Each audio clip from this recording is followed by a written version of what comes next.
Bonsoir, lundi 29 juin, bienvenue dans cette édition spéciale sur TV78 consacrée au second tour des élections municipales. Tout de suite, les titres. Verdict livré pour le scrutin dans le département les Yvelines où la participation s'élève à 37,8% en plein contexte épidémique. C'est en recul de 3 points par rapport au premier tour. Analyse et réaction à suivre. À l'issue de ce second tour, 4 nouveaux maires ont été élus à Saint-Quentin en Yvelines. C'est le cas à Villepreux, les Clès-sous-Bois, Trappes et puis à La Verrière. La surprise de ces élections, la ville passe à droite après 43 ans de gestion communiste. Enfin, c'était les électeurs de 45 communes yvelinoises en tout qui se déplaçaient aux urnes ce dimanche, parmi lesquels notamment Mantes-la-Ville et Rambouillet. Tour d'horizon des principaux résultats dans le département. C'est l'un des enseignements de cette soirée électorale en pleine crise sanitaire. Le chiffre de l'abstention est élevé, voire très élevé. Au niveau national, moins d'un Français sur deux a voté. Une abstention estimée à 59%. Bonsoir Mélanie Poquet. Bonsoir. De la rédaction de TV78. Qu'en est-il dans les Yvelines ? Dans les Yvelines, c'est plus de 62% d'abstention. Dans le département, les électeurs se sont encore moins déplacés qu'au niveau national.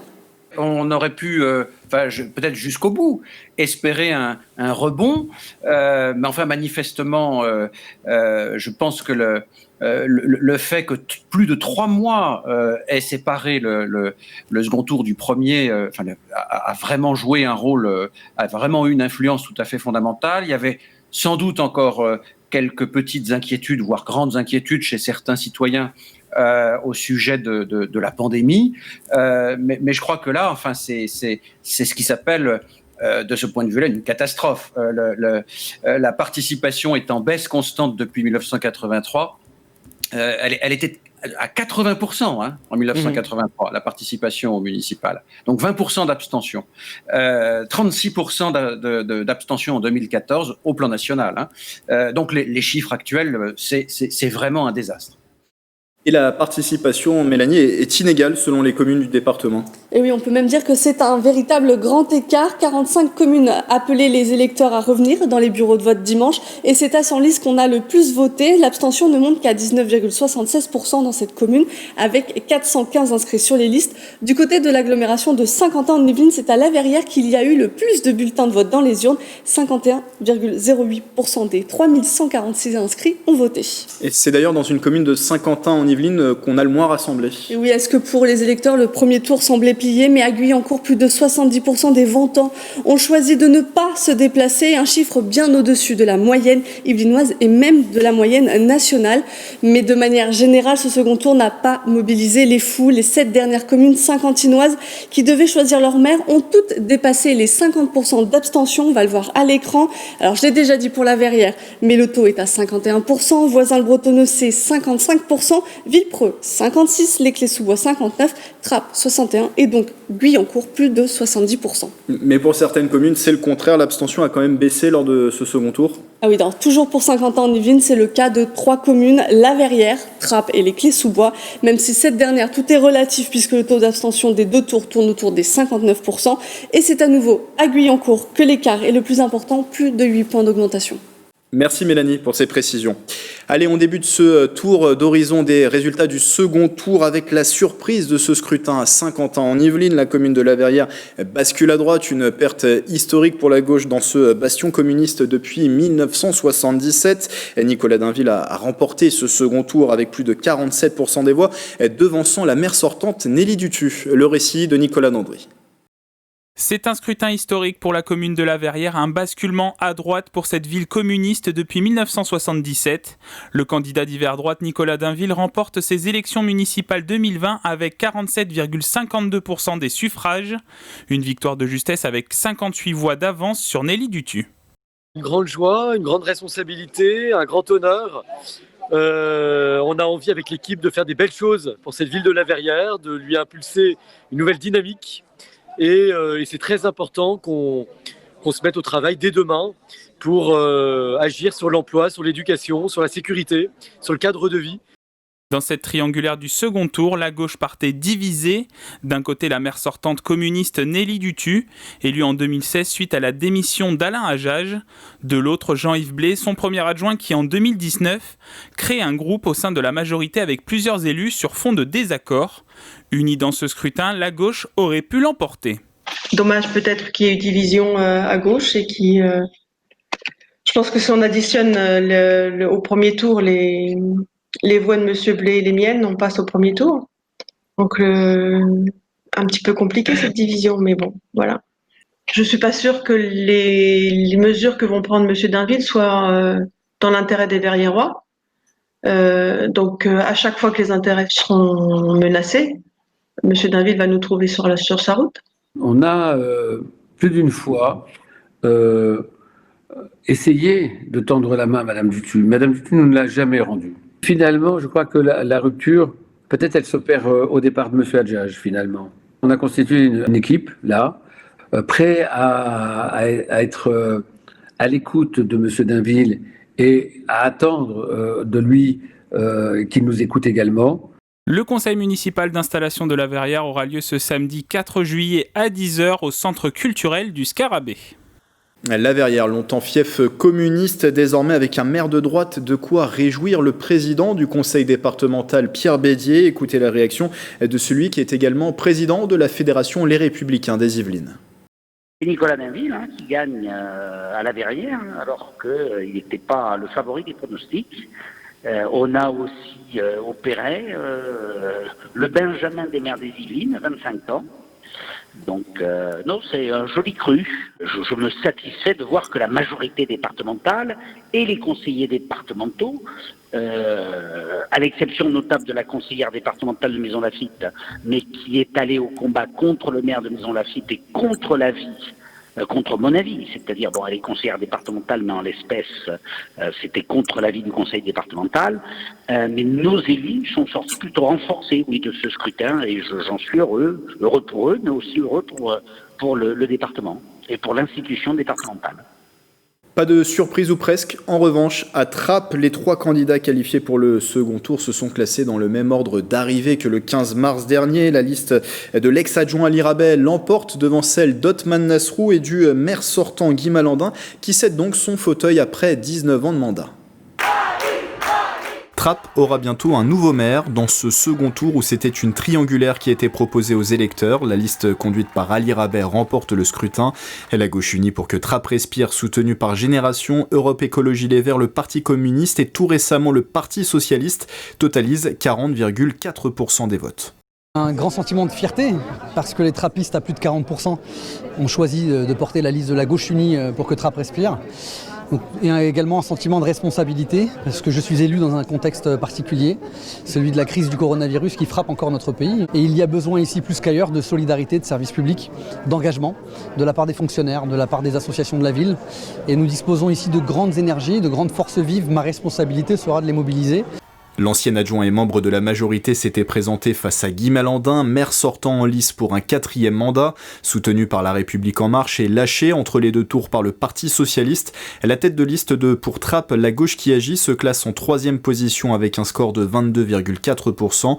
Élu en 2001, Guy Malandin passe donc la main après 19 ans à la tête de la municipalité et n'a pas décidé encore s'il siégera dans l'opposition. Je garde le souvenir d'avoir fait au mieux. Rien n'est parfait, il y a toujours des choses à faire. Je ne me vois pas passer le bâton du relais de la course à pied comme ça à quelqu'un que j'ai invité avec son copain Hamon, que j'ai invité à venir dans l'équipe pour terminer par une trahison tout simplement. Distancé de 10 points au premier tour, Othman Nasrou, lui, arrive à la 2e place avec 37,18% des suffrages, mais avec un écart qui s'est resserré, 161 voix entre sa liste engagement Trappes Citoyen et celle d'Ali Rabet. En duo avec Moustapha Larbaoui pour le scrutin, il envisage de déposer un recours suite aux résultats de ce second tour.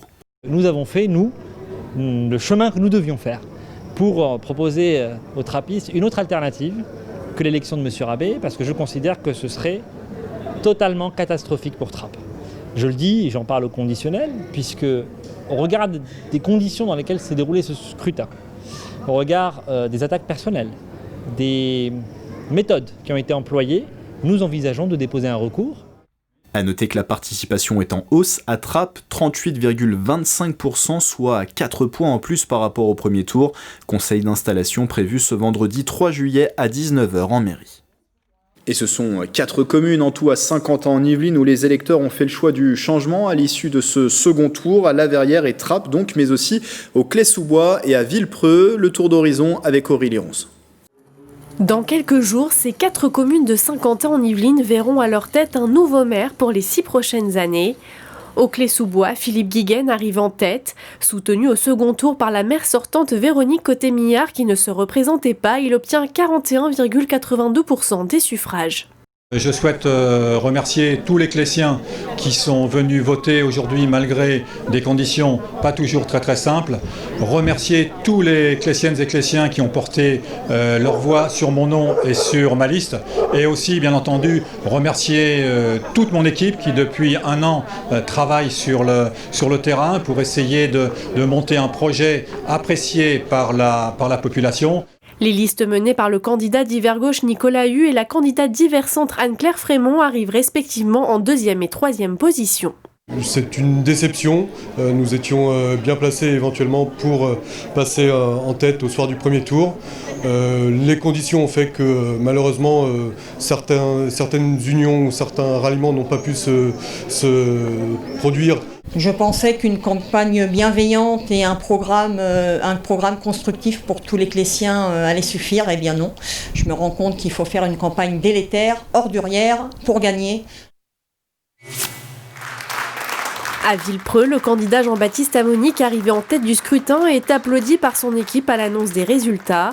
Il emporte de 30 points devant la seconde liste. Ce résultat de 55%, si j'en crois les derniers chiffres, vient à la fois concrétiser tous nos efforts de cette campagne et la dynamique qu'on commençait à sentir depuis quelques semaines maintenant sur le terrain.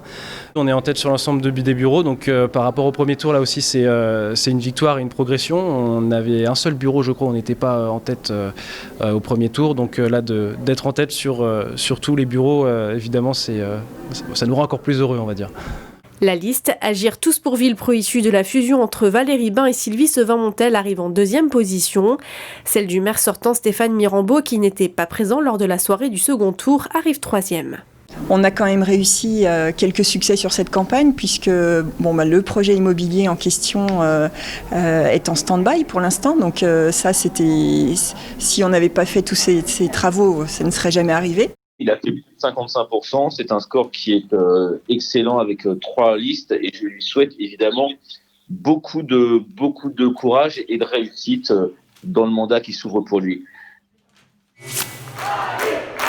Du changement également pour les 6 prochaines années à Trappes.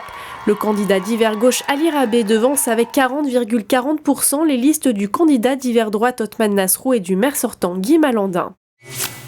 Enfin, surprise à La Verrière, la maire sortante communiste Nelly Dutu est devancée par le candidat d'Hiver Droite Nicolas Dainville.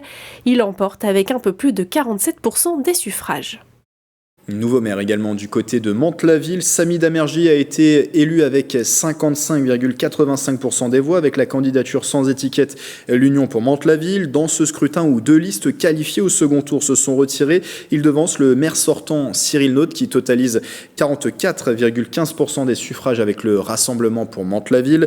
Le Rassemblement national perd donc sa seule commune en Île-de-France après le scrutin de 2014. Écoutez ces réactions des candidats, celle d'abord du vainqueur Samy Damergy et puis du maire sortant battu, Cyril Naud. Je suis très heureux parce que c'est une liste citoyenne qui remporte face au Rassemblement national.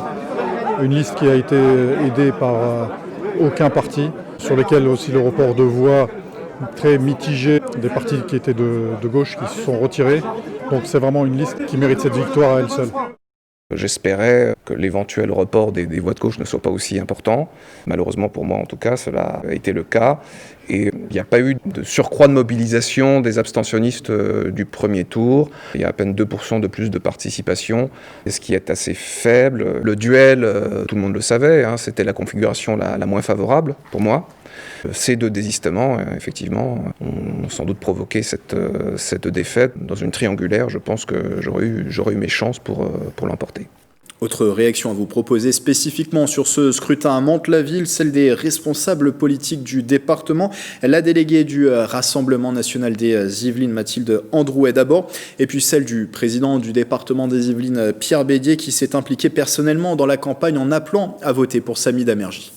c'est une déception dans le sens où on s'est rendu compte que tout le système s'est acharné en préférant la voyoucratie plutôt que la démocratie, au seul prétexte que le maire sortant était Rassemblement National.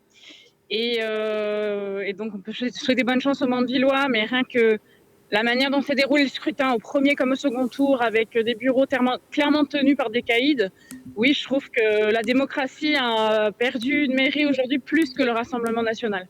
Le Front National avait gagné il y a 6 ans à Mantes-la-Ville parce qu'il y avait une quadrangulaire. Et là, il y a eu une attitude particulièrement républicaine des listes de gauche qui se sont retirées, je les salue. Et c'est vrai que moi j'ai participé à essayer de faire qu'il y ait une alternative au Front National dès le premier jour de cette élection légale mais illégitime, et j'étais heureux de voir que c'était une liste citoyenne, une liste issue du monde associatif qui, je le sentais bien, hein, puisque cette ville est dans mon canton, était en train de prendre le dessus. Et créer la dynamique. Donc tout est bien qui finit bien, et ça a été une construction collective.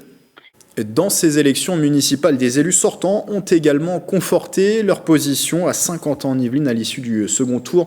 3 maires ont été de nouveau désignés, à Guyancourt, Voisins-le-Bretonneux et Plaisir. Mathilde Demy pour les détails.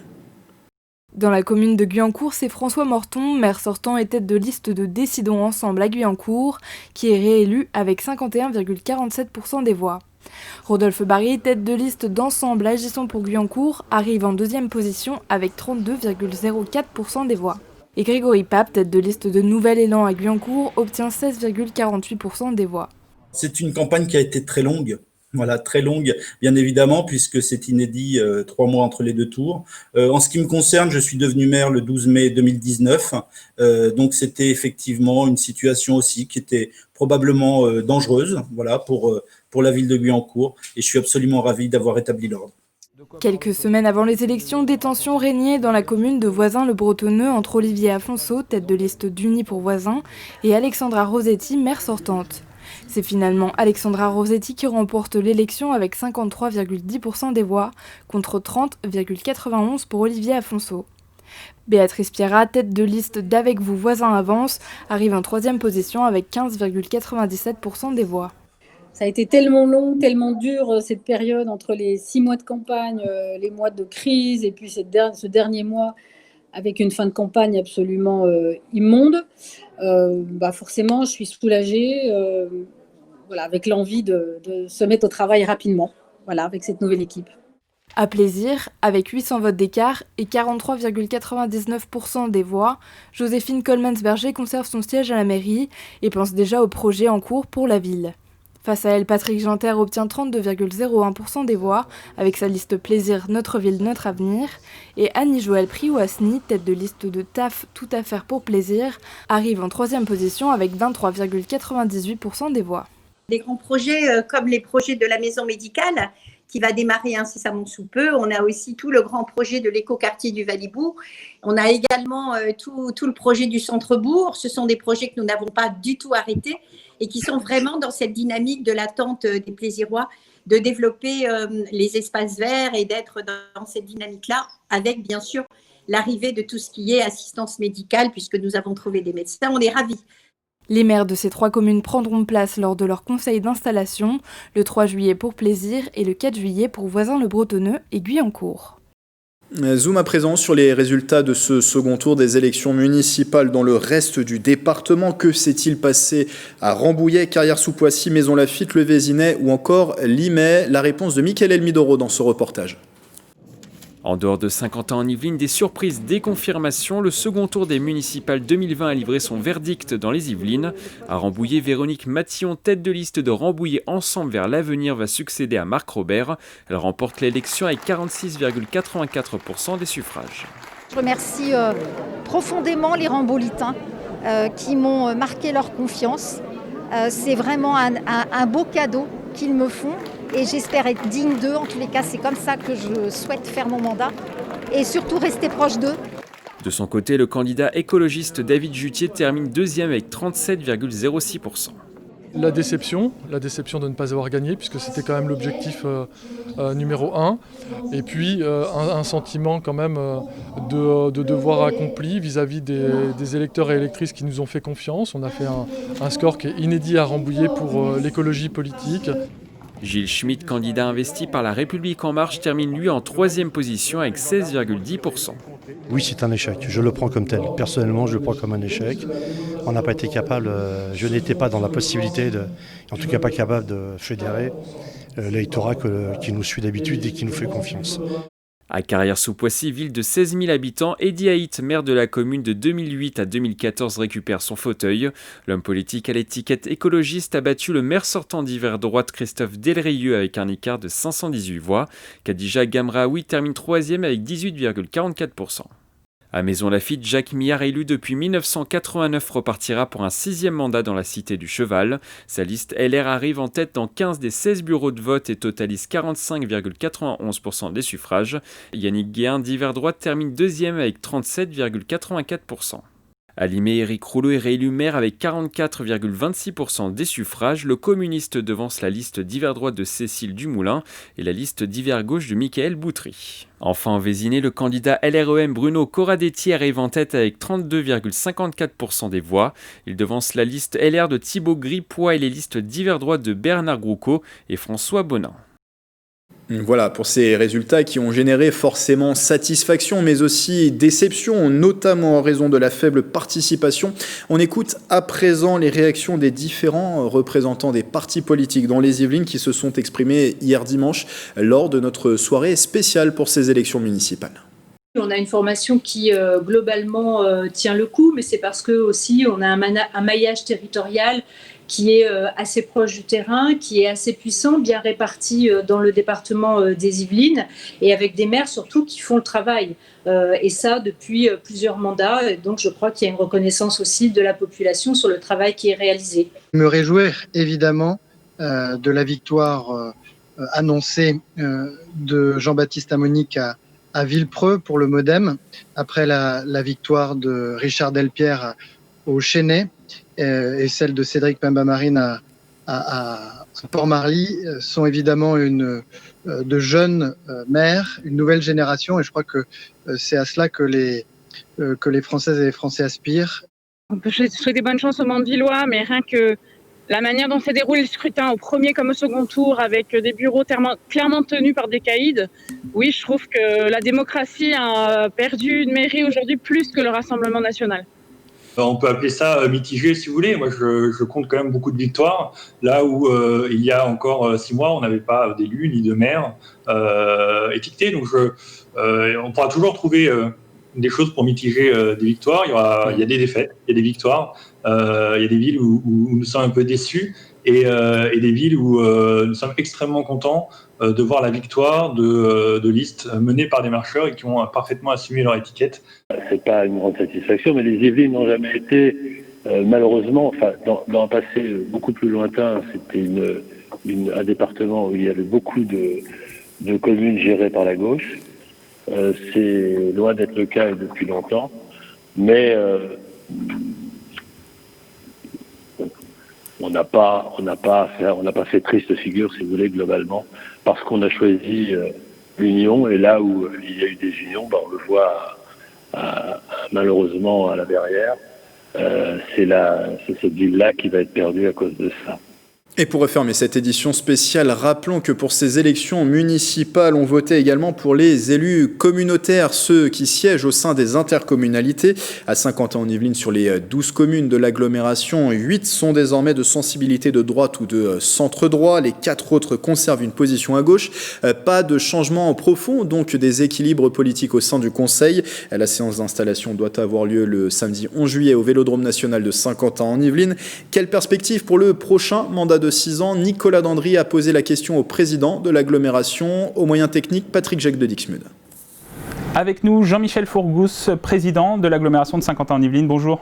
Bonjour. Alors avec vous, on va revenir sur ce second tour des élections municipales 2020. À l'issue de ce scrutin, 5 nouveaux maires ont été élus sur l'agglomération de Saint-Quentin-en-Yvelines, à Montigny-le-Bretonneux, Villepreux, les Clés-sous-Bois, La Verrière et Trappes. Comment allez-vous travailler avec ces nouvelles personnes ?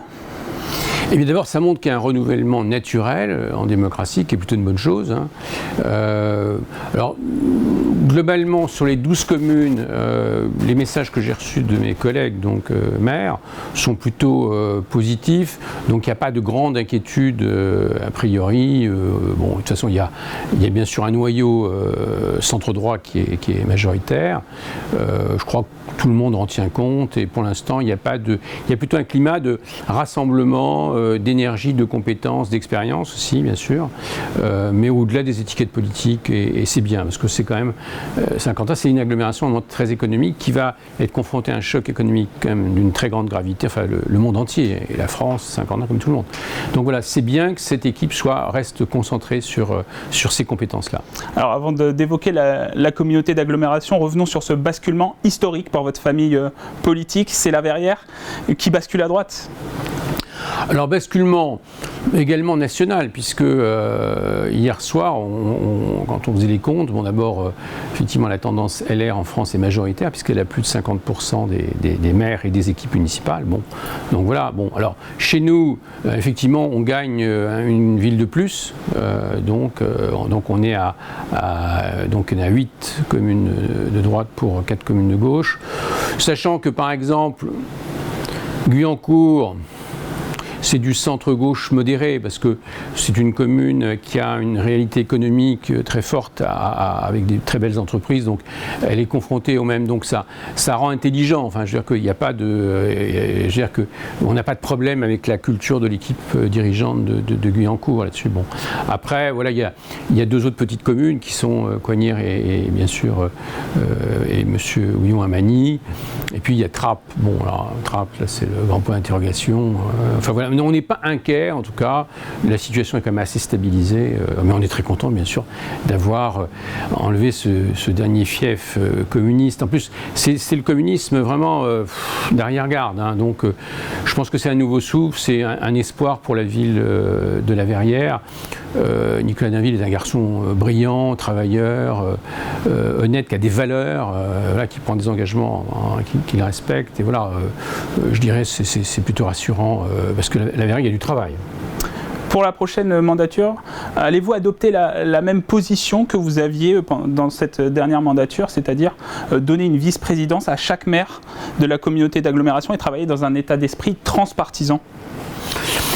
Écoutez, pour l'instant, il est évident que la majorité des 8 communes, bien sûr, de droite ou du centre-droit, bon, là-dessus, on fait passer des messages assez clairs et je les connais un peu, donc là-dessus, j'ai pas d'inquiétude. Après, donc, il y a les 4 autres communes qui, en fait, adhèrent à un mode, certains à des modes idéologiques compliqués.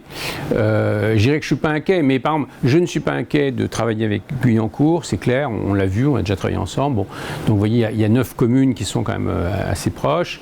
Voilà, maintenant il faut voir, je connais moins, M. Fischer est nouveau, M. Houillon est un peu plus éloigné. Quant à Trappes, voilà, c'est, je vous dis, que des points d'interrogation. Je ne peux pas vous répondre à l'avance avant de les voir, mais globalement aujourd'hui on a une large majorité de toute façon pour faire tourner cette agglomération.